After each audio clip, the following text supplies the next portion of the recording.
নমস্কার বন্ধুরা, তুলিমিতাস kitchen lifestyle and ব্লগে আপনাদের স্বাগত। আজ বানাবো কাবলি ছোলার রেসিপি।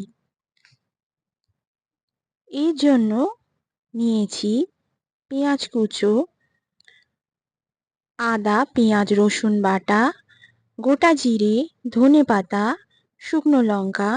মশলার মধ্যে হলুদ গুঁড়ো, লঙ্কার গুঁড়ো, গোলমরিচের গুঁড়ো, ধনে গুঁড়ো, জিরে গুঁড়ো, নুন, চিনি, হিং, দই, ভাজা মশলা, কারি পাতা শুকনো খোলায় ভেজে নিয়েছি, তেল এবং ঘি। এছাড়া আলু এবং কাবলি ছোলাকে আগে থেকে সেদ্ধ করে নিয়েছি। এরপর এর মধ্যে হলুদ গুঁড়ো, লঙ্কার গুঁড়ো, গোলমরিচের গুঁড়ো, নুন, চিনি, ধনে গুঁড়ো, জিরে গুঁড়ো দিয়ে দেবো। তারপর এতে ভাজা কারি পাতাগুলো দিয়ে দিয়েছি। এরপর এতে ফ্যাটানো টক দই দিয়ে ভালোভাবে মিশিয়ে নিয়ে 15 মিনিটের জন্য ম্যারিনেট করে রেখে দেবো।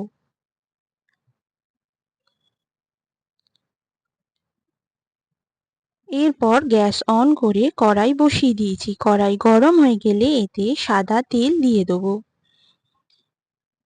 তেল গরম হয়ে গেলে এতে 1 চামচ ঘি দিয়ে ভালোভাবে গরম করে নিচ্ছি। তারপর এতে গোটা জিরে দিয়ে দেবো। এরপর এতে শুকনো লঙ্কা কুচোনো দিয়ে দিচ্ছি। ফোড়ন থেকে গন্ধ বেরিয়ে এলে এরপর এতে পেঁয়াজ কুচো দিয়ে দেবো। পেঁয়াজ কুচো দিয়ে পেঁয়াজটাকে খুব ভালোভাবে ভেজে নিতে হবে।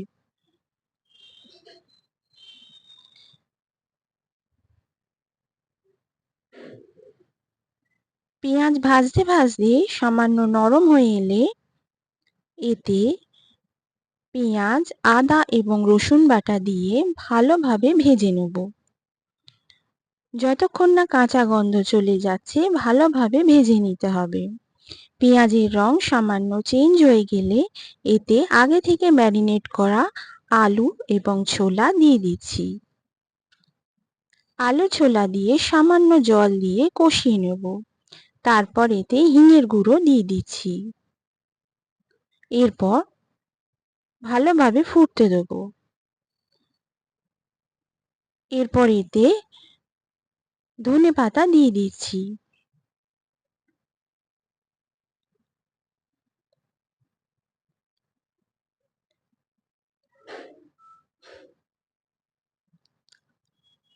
সবার শেষে ভাজা মশলা দিয়ে দিচ্ছি। ভাজা মশলার মধ্যে ধনে, জিরে ও শুকনো লঙ্কা ভেজে গুঁড়ো করে দিয়েছি। ঝোল শুকিয়ে গ্রেভি ঘন হয়ে এলেই আমাদের কাবলি ছোলার রেসিপি রেডি হয়ে যাবে। আপনাদের যদি এই রেসিপি ভালো লেগে থাকে কমেন্টে আমাকে জানাবেন, লাইক করবেন, শেয়ার করবেন এবং সাবস্ক্রাইব করবেন। নমস্কার বন্ধুরা, আজ তাহলে আসি।